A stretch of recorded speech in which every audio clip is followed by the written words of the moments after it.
இயேசு கிறிஸ்துவின் இனிதான நாமத்தினாலே அருமையான மகிமை டிவி நேயர்களே, உங்களை வாழ்த்துகிறேன், வரவேற்கிறேன். இந்த செய்தி வேலைக்காக ஒரு ஜெபத்தோடு நாம் பயணிப்போம். ஜெபம். பரிசுத்தமுள்ள பரலோக தகப்பனே, அருமையான இந்த வேலைக்காக நன்றியோடு உம்மை துதிக்கிறேன், உம்மை ஸ்தோத்திரிக்கிறேன். அப்பா, எங்களுடைய இந்த கிறிஸ்தவ வாழ்வு நீர் விரும்புகிற பிரகாரம் உமக்கு பிரியமாக இருக்கும்படியாக எங்களை ஆளுகை செய்யுங்க தகப்பனே. இன்று பேசப்படுகிற ஒவ்வொரு வார்த்தையும் ஆண்டவரே அதற்கு ஏற்ற விதமாக இருக்கும்படியாய் அடியேனையும் பரிசுத்தப்படுத்துங்க, கேட்கின்ற பிள்ளைகளையும் பரிசுத்தப்படுத்துங்க. இயேசு கிறிஸ்துவின் நாமத்தினாலே ஜெபிக்கிறேன் ஜீவனுள்ள பிதாவே, ஆமென். அருமையான தேவனுடைய பிள்ளைகளே, இன்றைய செய்தி கர்த்தர் மோசேயோடு இருந்தது போல உன்னோடும் இருப்பார். கர்த்தர் மோசேயோடு இருந்தது போல உன்னோடும் இருப்பார். இது அதனுடைய செய்தியினுடைய அந்த நோக்கம். இதுதான். யாத்திராகமம் 4ஆம் அதிகாரம் 2ஆம் வசனம் இப்படி சொல்லுகிறது. கர்த்தர் மோசேயை நோக்கி, உன் கையில் இருக்கிறது என்ன என்றார். ஒரு கோல் என்றான். உன் கையில் என்னப்பா இருக்குது அப்படின்னு சொல்லி கேட்குறாரு. ஆண்டவர், என் கையில் ஒரு கோல் இருக்குது அப்படிங்க. அது என்ன கோல் இல்லையா? ஆடு மேய்க்கிற கோல். கிட்டத்தட்ட 40 ஆண்டுகள் அந்த கோலை வச்சு தான் ஆடு மேய்ச்சிருக்கான். அருமையான ஒரு கோல். அப்படி தான் இருந்திருக்கணும். அப்போ ஆண்டவர் அப்படி கேட்க, உன் கையில் என்னப்பா இருக்குது அப்படி சொல்லி கேட்குறார்.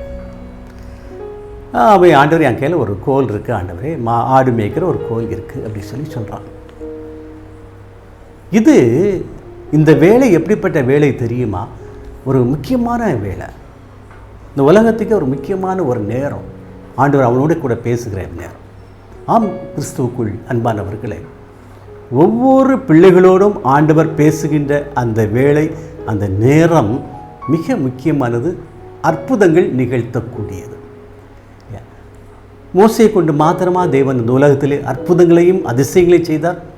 மோசையோடு செய்தது அதி உன்னதமானது. ஆனால் அவருக்கு பிரியமான, அவர் மீது பிரியமாக இருக்கிற ஒவ்வொரு பிள்ளைகளையும் கொண்டு ஆண்டவர் இந்த உலகத்திலே அதிசயங்களையும் அற்புதங்களையும் ஒவ்வொரு நாளும் செய்து கொண்டே வருகிறார். இது நமக்கு தெரியாமல் போகுது, அவ்வளோதான்.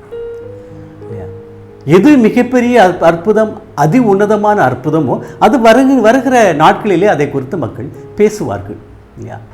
ஒரு 20 ஆண்டு அல்லது 30 ஆண்டு அல்லது 40 ஆண்டுக்கு முந்தைய இல்லையா அருமையான சுவிசேஷர்களை குறித்து நாம் இன்று பேசுகிறேன். இவர் இவர் இவர் அப்படி சொல்லி நிறைய பேசுகிறோம். இவர்களை கொண்டு தேவன் மிகப்பெரிய அற்புதங்களை செய்தார், அடையாளங்களை செய்தார் அப்படி சொல்லி நம்ம பேசிக்கிட்டே வந்துட்டுருக்கோம். அது உண்மைதான். அப்போ இன்றைக்கு உள்ளது பேசிகிட்டு இருப்போம். ஆனால் நாளைக்கு அந்த ஊழியக்காரன் அல்லது அந்த தேவனுடைய பிள்ளை மரித்த பிறகு அவர் குறித்து நிறைய பேசிக்கிட்டே இருப்பாங்க. அவர்பால் தேவன் கொண்டிருந்த அந்த அன்பை குறித்து நிறைய பேசிக்கிட்டே இருப்பாங்க. மோசையை குறித்து வாழ்நாள் ஃபுல்லாக பேசிக்கிட்டே இருக்கலாம். ஏன்னா மோசேக்கும் ஆண்டவருக்கும் இடையே உள்ள அந்த நட்பு, அந்த உறவு அவ்வளவு பரிசுத்தமானது, ஆணித்தரமானது. சரி, கர்த்தர் மோசையை நோக்கி கேட்குறாரு இல்லையா, உன் கையில் என்னப்பா வச்சிருக்கிறாரு அப்படி, என்னப்பா வச்சிருக்கிறா அப்படின்னு சொல்லி கேட்குறாரு. என் கையில் ஒரு கோல் இருக்குது அப்படிங்கிறான். இவனுடைய உள்ளத்தினுடைய எண்ணம் என்ன தெரியுமா? அன்றைய இஸ்ரவேலர் கிட்டத்தட்ட 400 ஆண்டுகளுக்கு மேலாக எகிப்திலே அடிமையாக இருந்த இஸ்ரவேலர்களுக்கு விடுதலை வேணும். அதான் அவனுடைய எண்ணம். அவன் தன்னை குறித்து நினைச்சானா, தன்னுடைய மனைவியை குறித்து நினைத்தானா, பிள்ளைகளை குறித்து நினைத்தானா, தன்னுடைய குடும்பத்தை குறித்து நினைத்தானா? நமக்கு அது ரொம்ப விவரமாக சொல்லப்படலை. ஆனால் குடும்பத்தின் மீது பாசம் உள்ளவன் இந்த மோசே. ஆனால் இஸ்ரவேலர்களுக்கு விடுதலை என்பது மோசையினுடைய உயிர் மூச்சாய் இருந்தது. இஸ்ரவேலருக்கு விடுதலை வேண்டும். அப்போ தேவன் யாரை உயர்த்துகிறார் என்று பாருங்கள். தேவனுடைய பிள்ளைகளுக்கு விடுதலை வேண்டும் என்று ஜெபிக்கின்ற, எண்ணுகின்ற, நோக்கமாயிருக்கின்ற பிள்ளைகளை தேவன் கண்ணோக்கி பார்க்கிறார். அவனுடைய இந்த கவலையை தேவன் புரிந்து கொண்டார். மோசே கவலைப்படுகிறான். எதை குறித்து கவலைப்படுகிறான்? இஸ்ரவேலருக்கு விடுதலை வேண்டும் என்று கவலைப்படுகிறான். அப்போ இந்த மோசே அன்றைய உலகத்தில் இருந்த இஸ்ரவேலர் எல்லாரையும் விட அவன் ஒரு வாஞ்சையுள்ள மனிதனாக இருந்தான் என்பதை நாம் இதில் புரிந்து கொள்கிறோம். யாரை கொண்டு தேவன் அற்புதம் செய்ய போகிறார்? எந்த காரியத்திற்காக ஆண்டவரோடு கூட நம்ம கேட்கின்றோமோ, பேசுகின்றோமோ, ஜெபிக்கின்றோமோ, அந்த காரியத்திலே அன்றைய நாளிலே உலகத்திலே யார் சிறந்தவனாக காணப்படுகிறானோ அவனை கொண்டு அந்த அதிசயத்தை செய்ய தேவன் விருப்பமாயிருக்கிறார். அப்போ மற்றவங்களாம் போலியா? இல்லை இல்லை இல்லை. அவரவர் திறமைக்கு தகுந்தவாறு தேவன் அவர்களை உயர்த்து கொண்டே இருப்பார், அவர்களை ஆசீர்வதித்துக் கொண்டே இருப்பார். தாளந்துமே தேவன் ஆண்டவர் அருமையாக பேசியிருக்கிறார். அவங்ககிட்ட என்ன தாளந்து இருக்கு, அதை நீ பயன்படுத்திக்க. உன்னிடம் உள்ள தாளந்தை காட்டில் இன்னொருவருக்கு அதிகமாக தாளந்து கொடுக்கும்போது அதை குறித்து நீ பேசாத. உன்னுடைய தாளந்தை கொண்டு உன்னுடைய ஆண்டவரை எப்படி மகிமைப்படுத்துவது என்பதில் நீ கவனமாயிரு. அதான் ஆண்டவருடைய வார்த்தைகள். ஒரு விவசாயி இருக்கிறான், நல்ல பெரிய பணக்காரன் தான். வேலை செய்வதற்கு காலையிலிருந்து ஆளை தேடுறான், சாயங்காலம் வரைக்கும் தேடுறான். சாயங்காலம் வந்தவனுக்கு ₹1 பணம் தான், காலையில் வந்தவனுக்கு ₹1 பணம் தான் கொடுத்தான். கேள்வி கேட்க அனுமதித்தானா இல்லையா? அவனுக்கு கொடுப்பதற்கு எனக்கு சித்தமானால் உனக்கு என்ன அப்படி சொல்லி ஒரு கேள்வி இயேசு கிறிஸ்து சொல்லி முடிச்சிட்டார். அப்போ பிறரை கம்பேர் பண்ணி எந்த வார்த்தையும் நம்ம ஆண்டவரோடு பேச முடியாது. பிறரை கம்பேர் பண்ணி பிறரோடு ஒப்பிட்டு நம்ம பேசணும். ஆனால் அதில் என்ன இல்லை தெரியுமா? அதில் உண்மையான அன்பு இல்லை என்று அர்த்தம். நீ உன்னை நேசிப்பதை போல பிறனை நீ நேசிப்பாயாக. உன் தேவனாகிய கர்த்தரிடத்தில் உன் முழு இருதயத்தோடும், உன் முழு ஆத்துவமாவோடும், உன் முழு மனதோடும் அன்பு கூறுவாயாக. அன்பு ஆண்டவரிடத்தில் நம்ம அன்பு கூற வேணும். நம்மை பார்க்கின்ற, சந்திக்கின்ற, பேசுகின்ற ஒவ்வொரு மனிதன் மீது நாம் அன்பு கூற வேணும். அது நல்ல ஒரு கிறிஸ்தவ வாழ்வுக்கு எடுத்துக்காட்டு. காலையில் எந்திரிச்சுடன் நம்ம ஜெபிச்சிடணும். அருமையான கிறிஸ்தவ வாழ்வு இன்றி தேவனே எனக்கு கட்டளையிடு. இன்னும் எல்லாரும் பாவி தான். நான் பரிசுத்தவான் என்று சொல்வதற்கு யாருக்கும் எந்த உரிமையும் கிடையாது. இவன் ஒரு பரிசுத்தவான் என்று சொல்ல வேண்டியது நம்முடைய தேவனாகிய இயேசு கிறிஸ்து. பேதுரு பிரசங்கம் பண்ணினா 3000 பேர் ஏற்றுக்கொண்ட 3000 பேரையும் யார் தான் சபையில் சேர்த்து கொண்டார் இல்லையா? ஆண்டவர் தான் சேர்த்து கொண்டார். ஜீசஸ் ரொம்ப கவனமாக இருக்கிறார். சரி, இது அதே தான் உலகத்தில் இன்றைய வாழ்வு அதுதான். நான் இன்றைக்கி ஒரு சபையில் இருக்கேன், நான் இந்த சபையில் இருக்கிறேன், இந்த சபையில் இருக்கிறேன், நான் ஏற்றுக்கொள்ளப்படுவேன் அப்படிலாம் கிடையாது. தேவனுக்கு பிரியமான காரியத்தை நம்ம செய்துட்டோமானா தேவன் நம்மை அவருடைய டாப்பில் பேர் எழுதிக்கிடுவார். இவன் லாயக்கு அப்படின்னு எழுதி. என்றைக்கு நம்ம தேவனுடைய ஆளுகையை விட்டு வெளியே போகிறோமோ அன்னைக்கு நம்ம தூரத்துக்கு வீசிடுவார். அவ்வளோதான். ஏன்னா இஸ்ரவேலர்களை ஆள அவர் அபிஷேகம் பண்ணின சவுல் ராஜாவை அப்புறப்படுத்துவதற்கு அவர் கலங்கியதே கிடையாது. அவனை ராஜாவாக அபிஷேகம் பண்ணியதற்காக நான் மனஸ்தாபப்படுகிறேன் என்று சொன்னவர். ரொம்ப கவனமாக இருக்கணும். நான் ஒரு கிறிஸ்தவனாக இருக்கிறேன் அப்படின்னு சொல்லிட்டு என்னுடைய மனது போல ஒரு வாழ்வு நான் வாழலாமா அப்படின்னு சொன்னால் வாழ முடியாது. சரி, மோசேக்கு வருவோம். மோசே மீது ஆண்டவருக்கு ரொம்ப பிரியம் உண்டு. காரணம், அவன் உலகத்திலேயே அதிகமாக நேசித்தது தேவனுடைய பிள்ளைகளை, அவருடைய விடுதலை குறித்து அது அதிகமாக நேசித்தான். அதனால மோசே மூலமாக அந்த விடுதலையை நாம் கொடுப்போம் அப்படின்னு சொல்லி இயேசு சிந்திக்கிறார். அப்போ ஒரு நபரை இல்லையா தன்னுடைய ஜனங்களை ஆள தேவன் அனுப்புகிறாரு அப்படின்னு சொன்ன அதுக்கு அர்த்தம் என்ன தெரியுமா? அன்றைய நாளிலே இருந்த மனிதர்களில் அவன் சிறந்தவன் என்பது அர்த்தம். நாம் எப்படி இருக்கிறோம்? நம்முடைய எண்ணங்கள் எப்படிப்பட்டதாக இருக்கிறது? தேவனுடைய சபைகள் கெட்டுப்போச்சு அப்படி சொல்லுவதற்காக நம்ம அழைக்கப்படலை. தேவனுடைய சபைகள் என்று உயிருள்ள சபைகளாக வாழ்கின்றன என்று சொல்வதற்கு நாம் அழைக்கப்பட்டிருக்கிறோம். தேவனுடைய சபை செத்து போயிட்டு அப்படி சொல்ற ஒரு நபர் இன்றைக்கு எப்படிப்பட்ட நபராக இருக்கிறான் அப்படின்னு சொல்லி நம்ம பார்ப்பதற்கும் அழைக்கப்படுவோம். அதை நம்ம பார்த்துக்கணும். அப்போ நான் என்ன செய்யணும் ஆண்டவரே? ஆண்டவரோட ஜெபிக்கிறதுக்கு நம்ம அழைக்கப்பட்டு இருக்கிறோம். சொல்லி பார்க்கலாம், முடியலையா ஜெபிப்போம். சில வீடுகளில் நம்ம சொல்லுவோம், பெற்றோர்கள் பிள்ளைகளை ரொம்ப கவனமாக வளர்க்கணும் அப்படின்னு சொல்லி சொல்லுவோம். கிறிஸ்துவுக்குள்ளாக நம்ம வளர்க்கணும் அப்படின்னு சொல்லி சொல்லுவோம். இதே வார்த்தை சொல்லுகிற அந்த பெற்றோரால் கூட அந்த பிள்ளைகளை கிறிஸ்துவுக்குள்ளாக வளர்க்க முடியாது. அப்போ அது அந்த பெற்றோர்கள் பாவிகளா? தேவன் ஒவ்வொரு வாய்ப்பையும் கூட்டி கூட்டி கொடுத்து கொண்டே இருக்கிறார். புதிய ஏற்பாட்டில் அப்போஸ்தலனாகிய பரிசுத்த பவுல் சவுலாக இருக்கும் காலம் வரைக்கும் அவன் இல்லையா கிறிஸ்தவர்களுக்கு அவன் கெடுதி பண்ணிக்கொண்டே தான் இருந்தான். யார் யாரெல்லாம் இயேசு கிறிஸ்துவை ஏற்றுக்கொண்டிருக்கிறார்களோ அவர்களை கொலை செய்வதற்கு அவன் எல்லா அங்கீகாரமும் கையில் வாங்கியிருந்தான். சபைதோறும் போனான். ஸ்தேவானை கொலை செய்வதில் இவனுக்கும் ஒரு பங்கு இருக்கு என்று வேதம் சொல்லுகிறான் இல்லையா. ஆனால் பாருங்க, அவனுடைய உள்ளத்தை தேவன் ஆராய்ந்து பார்க்கிறான். இவன்ட்டு ஒரு பொறுப்பு கொடுத்தா இவன் எப்படி செய்வான்? அப்போ நம்மிடத்திலே தேவன் ஒரு பொறுப்பை கொடுக்க வேண்டுமானா, தேவனுடைய சபையை சார்ந்த அல்லது தேவனுக்கு பிரியமான ஒரு காரியத்தை நம்ம கையில் கொடுக்கணுமானா நம்முடைய எண்ணங்கள் எப்படி இருக்கணும், நம்முடைய சிந்தனைகள் எப்படி இருக்கு? பிறரை பற்றி நீங்கள் எந்த காரியத்திலும் நீங்கள் ஆராயாதங்க. பிறரை பற்றி நீங்கள் 4 பேர் 10 பேர் கூடி உட்காந்து பேசாதீங்க. இது அப்படி பேசுகிற ஒரு காலம் அல்ல. தேவனோடு பேச வேண்டிய ஒரு காலம்.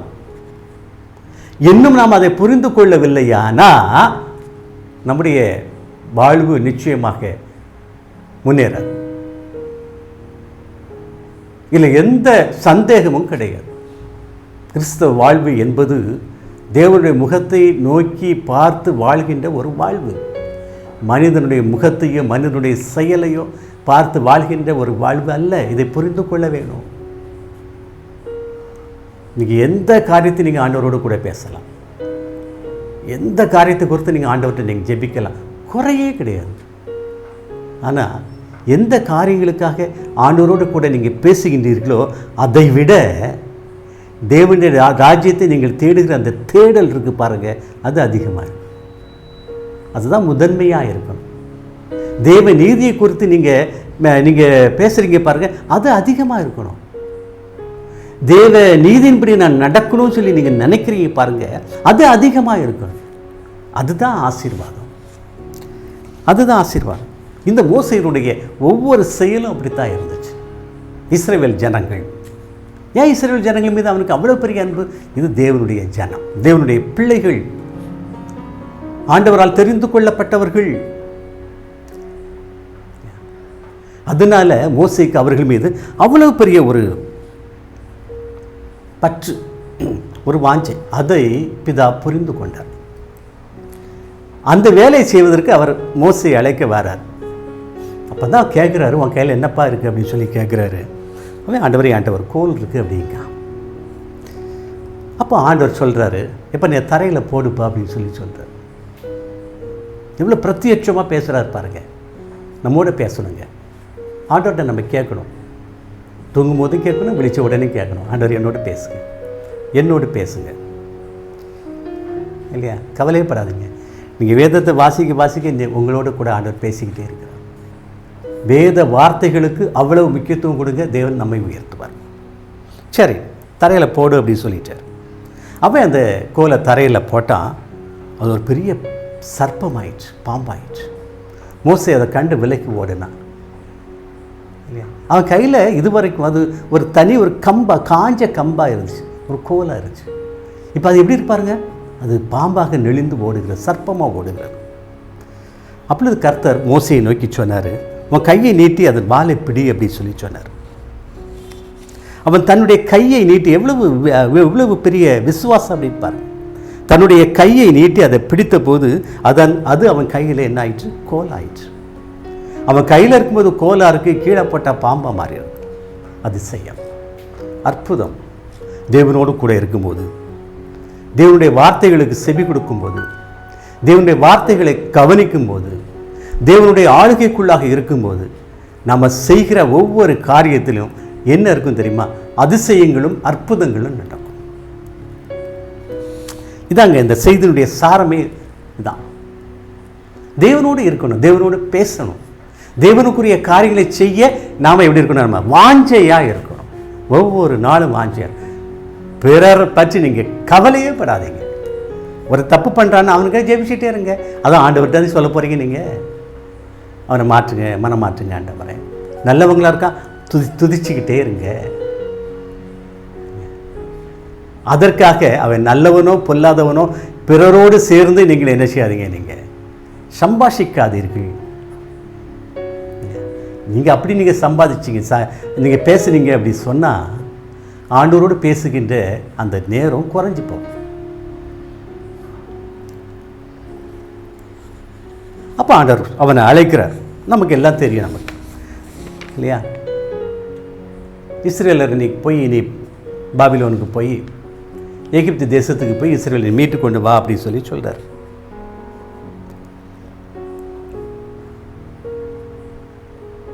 அவனுக்குள்ளாக ஒரு பயம் இருக்கு. யாருக்குள்ளாக பயம் இருக்கு? மோசேக்குள்ளாக பயம் இருக்கு. அதை ஆண்டவர் புரிந்து கொண்டார். அந்த பயத்தை எப்படியெல்லாம் போக்கணுமோ அப்படியெல்லாம் அவனோடு பேசுகிறார். பார்த்தீங்களா? சாதாரண காரியம், ஆனால் மிகப்பெரிய ஒரு காரியம். ஆனால் அந்த மோசேக்கும் ஆண்டவருக்கும் பிதாவுக்கும் அந்த நடைபெறுகிற அந்த சம்பாஷணை, அந்த பேச்சு ரொம்ப சிம்பிளாக இருக்குது. ரொம்ப தெளிவாக அவங்ககிட்ட பேசிகிட்டே வர்றாரு. போக மாட்டேன் அப்படிங்கிறான். கோபம் கூட படுறாரு. ஆனால் அவன் மீது பிரியமாக இருக்கிறார். அவன் அவ்வளவு சாந்த குணம் உள்ளவன் என்று வேதம் சொல்லுகிறது.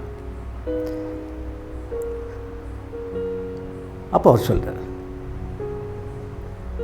இல்லையா, நிப்போ, நான் உன்னை நான் தேர்ந்தெடுத்திருக்கிறேன், நிப்போ, நான் உன்னோடு கூட இருப்பேன். அவன் ரொம்ப பின்வாங்கிறான். ஆரோனை அவனோடு கூட அனுப்புகிறான்.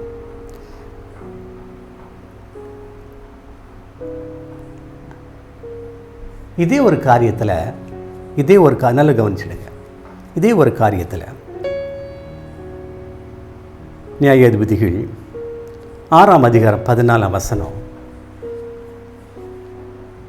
நியாயாதிபதிகள் 6ஆம் அதிகாரம் 14ஆம் வசனம், கிதியோன் அப்படின்னு சொல்லி ஒரு மனுஷன் இருக்கான் இல்லையா? அன்றைய நாட்களில் மிகப்பெரிய ஒரு உபத்திரவத்தில் இருக்காங்க. கிதியோன் காலத்தில் ரொம்ப மிகப்பெரிய ஒரு உபத்திரவம். ஆனால் அவன் போர் அடிச்சிட்ருக்கான். களத்தில் என்னென்னு போர் அடிக்கிறான். அப்போது ஆண்டவனோடு பேச பாரு இல்லையா? இப்போ நீ இஸ்ரவேலருக்கு நீ விடுதலை வாங்கி கொடுப்பா அப்படின்னு சொல்லி சொல்கிறார். அது எப்படி ஆண்டவரே? உனக்கு இருக்கிற அந்த பலத்தோடு நீ போ அப்படின்னு சொல்லி சொல்லு. உனக்கு இருக்கிற அந்த பலத்தோடு எல்லாம் கவனிங்க. மோசைக்கு என்ன சொன்னார்? உன் கையில் என்ன இருப்பா இருக்குது? என் கையில் கோல் இருக்கு, தூக்கிட்டு போ, நான் உனக்கு விடுதலை தருவேன் அப்படின்னு சொல்லி சொல்லிட்டு அவனுக்கு ரொம்ப சந்தேகமாக இருந்துச்சு. ஆனால் அந்த கோலை கொண்டு போய் தான் மிகப்பெரிய காரியங்களை அவன் சாதித்தான் அப்படின்னு சொல்லி வேதம் சொல்லுது.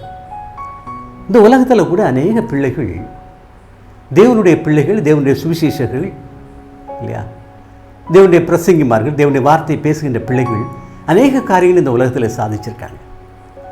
ஜெபத்தின் மூலமாக, வேண்டுதல் மூலமாக, விண்ணப்பத்தின் மூலமாக, காத்திருத்தல் மூலமாக, தேவனுடைய பாதப்படியில் அமர்ந்திருந்ததன் மூலமாக பெரிய பெரிய காரியங்கள் எல்லாம் சாதிச்சிருக்காங்க.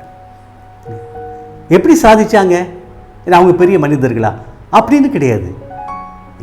தேவனை விசுவாசித்தார்கள், தேவனை சொல்லி, ஆண்டவரை சொல்லி காரியங்களை செய்தார்கள். காரியங்கள் லகுவாய் முடிந்தது. அது உலக பார்வைக்கு எப்படி இருந்துச்சு தெரியுமா?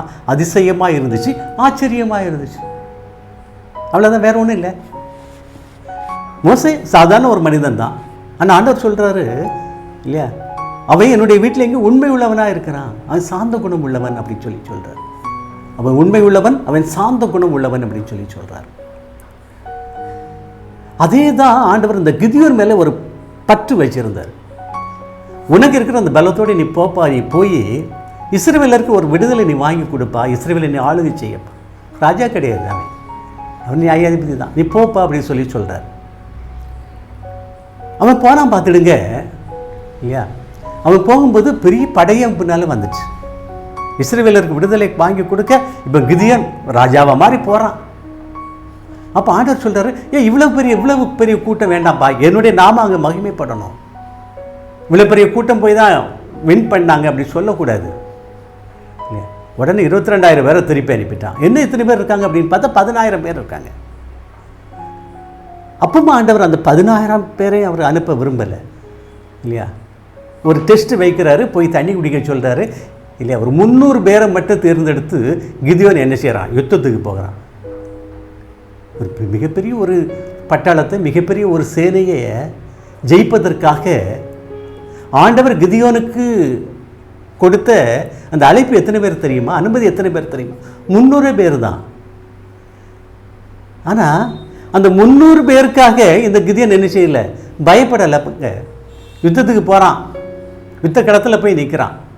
எத்தனை பேர் இருக்காங்க? 300 பேர் தான் நிற்கிறாங்க. யுத்தத்துக்கு போனால் ஜெயிச்சிட்டான். யுத்தத்துக்கு போனால் ஜெயிச்சிட்டான். இப்போ பாருங்க, இந்த கிதியோன் இப்போ நல்ல ஒரு நியாயாதிபதியாக ஆண்டு வருகிறான். ஆண்டு வரும்போது அவனுக்குள்ளாக ஒரு எண்ணம் வந்துட்டு பாருங்க இல்லையா. ஒரு ஏபோத் அப்படின்னு சொல்லி ஒரு விக்கிரகத்தை உண்டு பண்ணி அதை வணங்க ஆரம்பிச்சிட்டான். இஸ்ரவேலர் எல்லாரும் சோரம் போயிட்டாங்க. அவங்க எல்லாரும் அந்த விக்கிரகத்தை வணங்க ஆரம்பிச்சிட்டாங்க. அது கிதியோனுக்கும் அவனுடைய வீட்டாருக்கு எப்படி முடிஞ்சு தெரியுமா? கண்ணியாக முடிந்தது என்று வேதம் சொல்லும். தேவனுடைய பிள்ளைகளே, கிதியோன் ஆண்டவருடைய தேர்ந்தெடுப்பு, அவன் மூலமாக மிகப்பெரிய ஒரு செயலை செய்தார். ஆனால் அவனுடைய செயல்பாடு அவனை தேவனுடைய எல்கையை விட்டு அப்புறப்படுத்திச்சு. அதனால அவனுடைய அந்த பிற்கால வாழ்வு, அவனுடைய சந்ததியினுடைய வாழ்வு மடிந்து போனது என்று வேதம் சொல்லுகிறார். ஆனால் மோசே கடைசி வரைக்கும் தேவனோடு கூட நின்றான். அந்த இஸ்ரவேலரா இப்போ வழி நடத்தி போயிட்டு இருக்கான். முன்னால் செங்கடல் வந்துட்டு பின்னால் யார் வாரா? எகிப்தின் ராஜா வாரான், பார்வோன் வாரான். மக்கள் கூக்குரலிடுறாங்க. ஆண்டவர் சொல்றாரு, உன் கையில் இருக்கிற அந்த கோலை நீ சமுத்திரத்தை நோக்கி நீட்டு அப்படி சொல்றாரு. நீட்டுன்னா பாருங்க, சமுத்திரம் ரெண்டா பிளந்துச்சு, நடந்து போனாங்க. பின்னால எகிப்தியர் வராங்க. மக்கள் இன்னும் கத்துறாங்க இல்லையா. எகிப்தியருக்கும் இஸ்ரவேலருக்கும் இடையில ஆண்டவர் தடங்களே ஒன்று பண்ணி 2 சேர விடாமல் பண்ணிட்டார். அது நம்ம வாசிருக்க தான். உனக்கு இருக்கிற அந்த பலத்தோட நிற்போ. உன் கையில் நீ என்ன இருக்கு, என்ன வச்சிருக்க, கவலையே படாதீங்க. உங்கள் கையில் என்ன இருக்கு, தேவன் உங்களுக்கு கொடுத்த அந்த கிருபை என்ன, தாளந்து என்ன, அதை வச்சு நீங்கள் செயல்படுங்க. ஆண்டவர் மீது கொண்ட விசுவாசத்தோடு நீங்கள் செயல்படுங்க.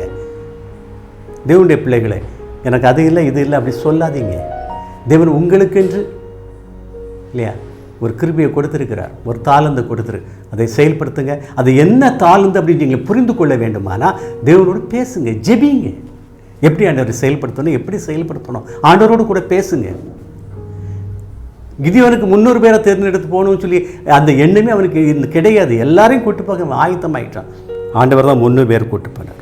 பிரேயர் 10ஆம் அதிகாரம் 38ஆம் வசனம் இப்படி சொல்லுது, விசுவாசத்தினாலே நீதிமான் பிழைப்பான், பின்வாங்கி போவானால் அவன் மேல் என் ஆத்மா பிரியமாயிராது. சவுல் மீது ஆண்டவருக்கு பிரியம் கிடையாது, சவுல் ராஜா பிரியம் கிடையாது, கிதியோன் பிரியம் கிடையாது. எப்போ? பின்வாங்கி போகும்போது. சென்னையில் அருமையான ஒரு ஊழியர், அவர் பேர் பிரதர் சாம். 1979 ஊழியத்துக்கு போனார் இல்லையா. ஊழியம் அவருக்கு கைகூடியே வர மாட்டாங்க. சாப்பிட கூட அவருக்கு என்ன இல்லை, பணம் இல்லை, ரொம்ப கஷ்டப்படுறார். அவர் அலைஞ்சு பார்த்தார், எந்த ஆத்மாவும் ஆதாயப்படுத்தப்படவில்லை. நல்ல ஒரு ஊழியக்காரன், ஆண்டவருக்கு பிரியமான ஒரு ஊழியக்காரன். ரொம்ப கவலைப்பட்டார். கவலை தேஞ்சே போனார். இப்போ அவர் டிசைட் பண்ணிட்டாரு, நம்ம சென்னையை விட்டு நம்ம வெளியே போயிட வேண்டியதான் அப்படி சொல்லி டிசைட் பண்ணிட்டார். கவலை.